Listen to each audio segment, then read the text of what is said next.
नमस्कार, देश प्रदेश में आपका स्वागत है। दिल्ली से मैं हूं परिमल कुमार और मुंबई से मेरे साथ हैं सोहित मिश्रा। उत्तर प्रदेश में योगी मंत्रिपरिषद का विस्तार होने जा रहा है। आला कमान ने इसको हरी झंडी दे दी है और आने वाले कुछ दिनों में मंत्रिपरिषद के उन जगहों को भरा जाएगा जो काफी लंबे समय से खाली पड़े हैं। कोरोना के कारण कुछ मंत्रियों के निधन से 7 मंत्री पद खाली हैं। विधानसभा चुनाव के मद्देनजर जातीय समीकरणों को साधा जाएगा। 5 से 6 नए मंत्री बन सकते हैं। अभी 53 मंत्री हैं, अधिकतम 60 मंत्री बनाए जा सकते हैं।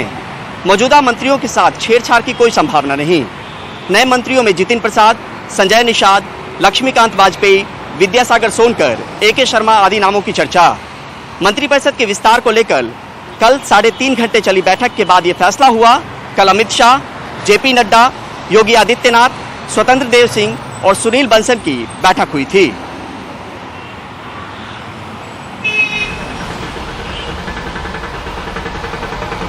तो वहीं विकास दुबे एनकाउंटर मामले की जांच कर रही कमेटी ने पुलिस को क्लीन चिट दे दी है।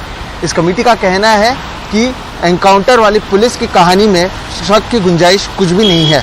तो वहीं चुनाव से पहले पूरे प्रदेश में ब्राह्मण सम्मेलन कर रही BSP ने विकास दुबे एनकाउंटर को फर्जी बताया है। विकास दुबे की गाड़ी हाईवे पे पलटी पड़ी है। आगे चल रही पुलिस की गाड़ी गोलियों से छलनी है। शीशे टूटे हैं। इस एनकाउंटर में विकास दुबे को गोली लगी और मारा गया।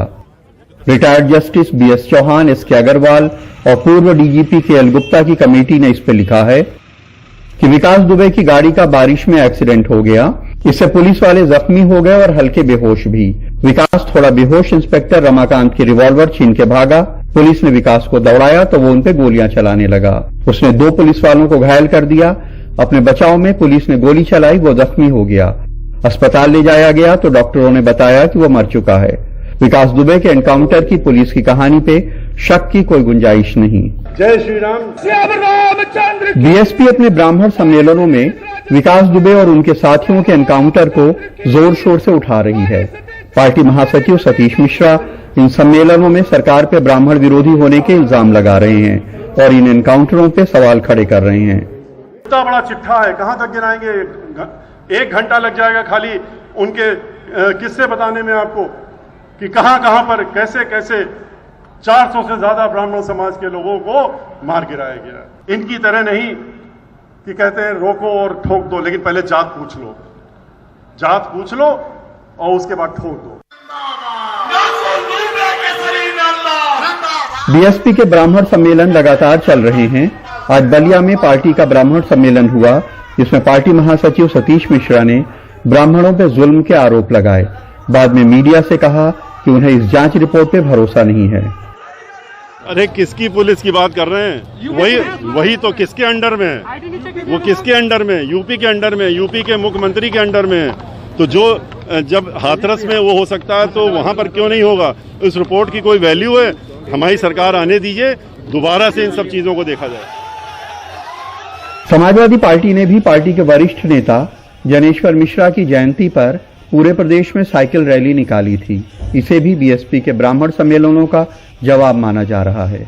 विकास दुबे कांड की ये जांच रिपोर्ट उत्तर प्रदेश विधानसभा में उस वक्त पेश की गई जब विधानसभा स्थगित होने जा रही थी। इसके ऊपर ना तो कोई चर्चा हुई, ना कोई इसका कहीं पे जिक्र हुआ, लेकिन सियासी हलकों में और आवाम के बीच जरूर ये चर्चा का विषय है। लखनऊ में कैमरामैन राजेश गुप्ता के साथ कमाल खान, NDTV इंडिया। भारत में रह रहे सैकड़ों अफगानी शरणार्थी रोजाना अलग अलग दूतावास के बाहर खड़े होते हैं। इसमें कभी अमेरिका दूतावास, कभी ऑस्ट्रेलिया दूतावास, तो कभी कनाडा दूतावास, इस उम्मीद में कि वो देश उन्हें अपने यहाँ शरणार्थी का दर्जा दे दे। साथ में यहाँ पे वो महिलाएं भी आती हैं जिनके पति कभी अफगानी फौज में शामिल थे, जिन्हें तालिबानियों ने मार दिया। देखिए सौरभ शुक्ला की ये रिपोर्ट। 52 साल की जरगुना बारिश में भीगती हुई पैदल एक दूतावास से दूसरे दूतावास जा रही हैं। जरगुना के पति अफगानिस्तान के राष्ट्रपति भवन में काम करते थे। उन्हें 5 महीने पहले तालिबान ने गोली मार दी।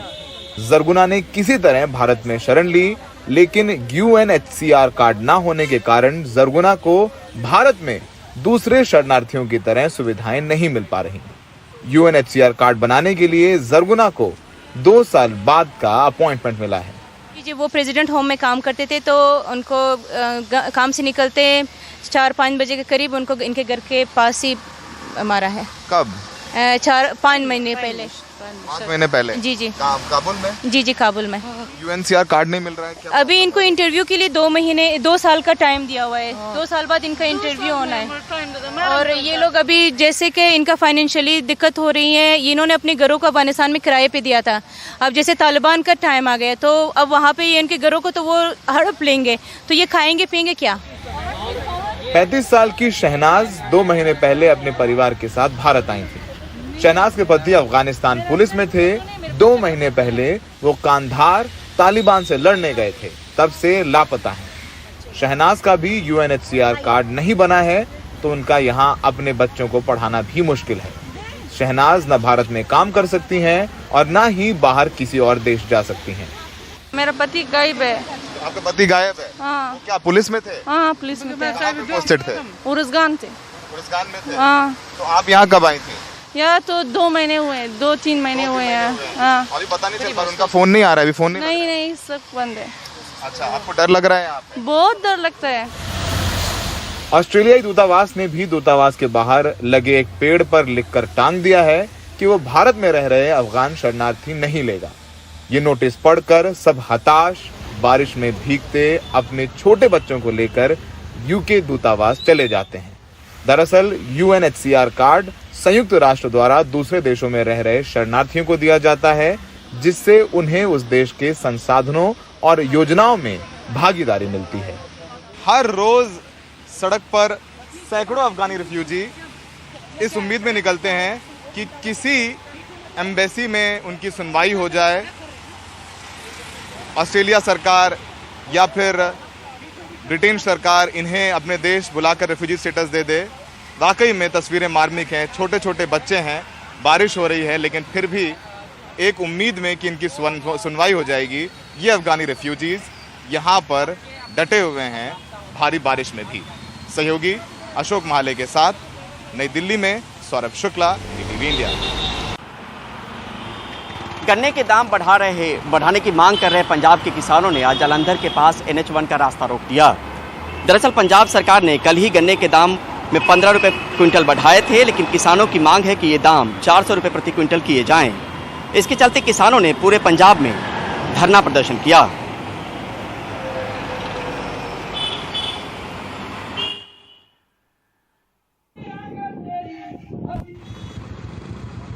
कल सरकार ने एक षड्यंत्र किया, 15 रुपए बढ़ा दिए। 15 रुपए इसलिए बढ़ा दिए कि ये लोग माने कि अब तो सरकार ने बढ़ा दिए, अब धरना प्रदर्शन नहीं करना चाहिए।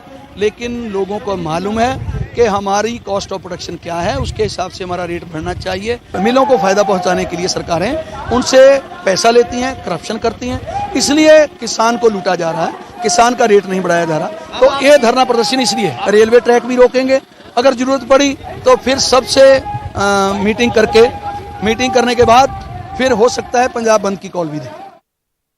मैंने घर जाना था, पर अभी ट्रेन काफ़ी लेट है, तो उस वजह से मेरे को दिक्कत आ रही है। मैं अकेली भी हूँ, मैं जलंधर हूँ, मैंने अम्बाला जाना है। काफ़ी लेट है, 6 बजे का टाइम था, अभी 6:15 हो गए हैं, आई नहीं।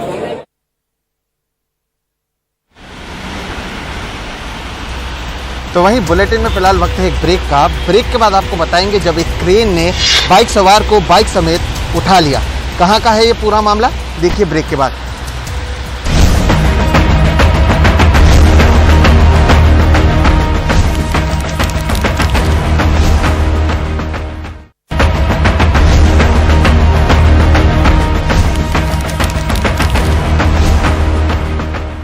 पंजाब में लंबे समय से एक दूसरे के खिलाफ तलवार खींचते रहे कैप्टन अमरिंदर सिंह और नवजोत सिंह सिद्धू की आज मुलाकात हुई। ये मुलाकात कैप्टन के मोहाली वाले घर पे हुई। हाल ही में पंजाब कांग्रेस के प्रभारी हरीश रावत ने दोनों नेताओं से संयम बरतने की अपील की थी। सिद्धू पंजाब कांग्रेस का अध्यक्ष बनने के बाद भी कैप्टन सरकार पर लगातार निशाना साध रहे थे और जनता से किए गए वादों को पूरा नहीं करने का आरोप लगा रहे थे। सिद्धू ने इस मुलाकात की तस्वीर ट्वीट करते हुए लिखा कि उन्होंने मुख्यमंत्री के सामने प्रस्ताव रखा है कि कैबिनेट मंत्रियों को पार्टी दफ्तर में लोगों से मिलना चाहिए, इससे लोगों के मुद्दे हल करने में मदद मिलेगी।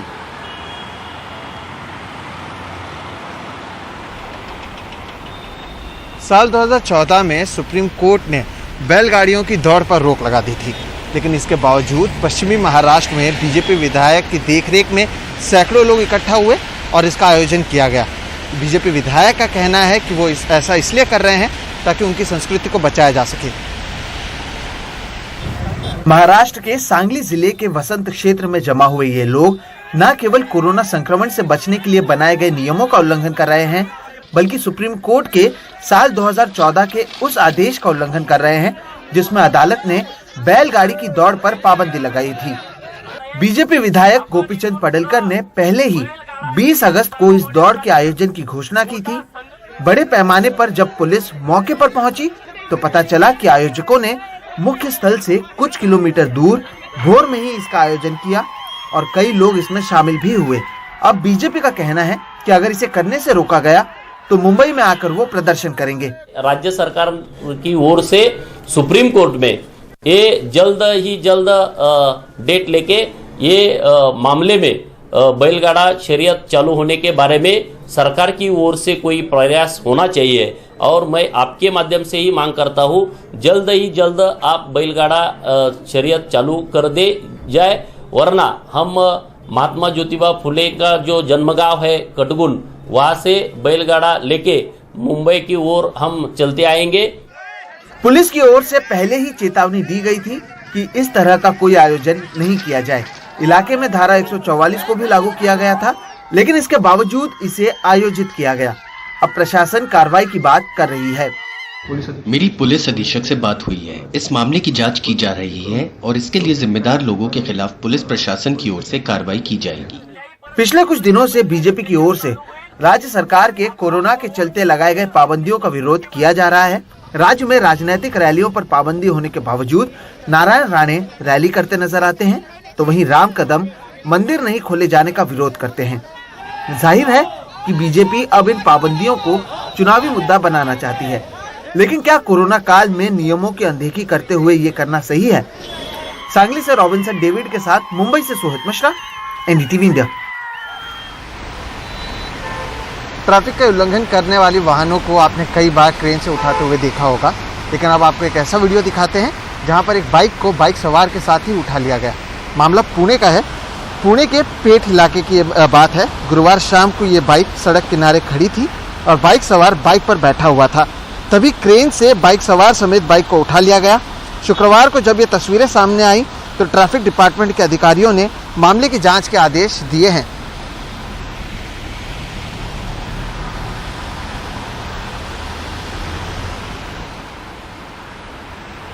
देश प्रदेश में आज के लिए बस इतना ही। मुझे और मेरे सहयोगी सोहित मिश्रा को दीजिए इजाजत। बाकी खबरों के लिए देखते रहिए एनडीटीवी इंडिया।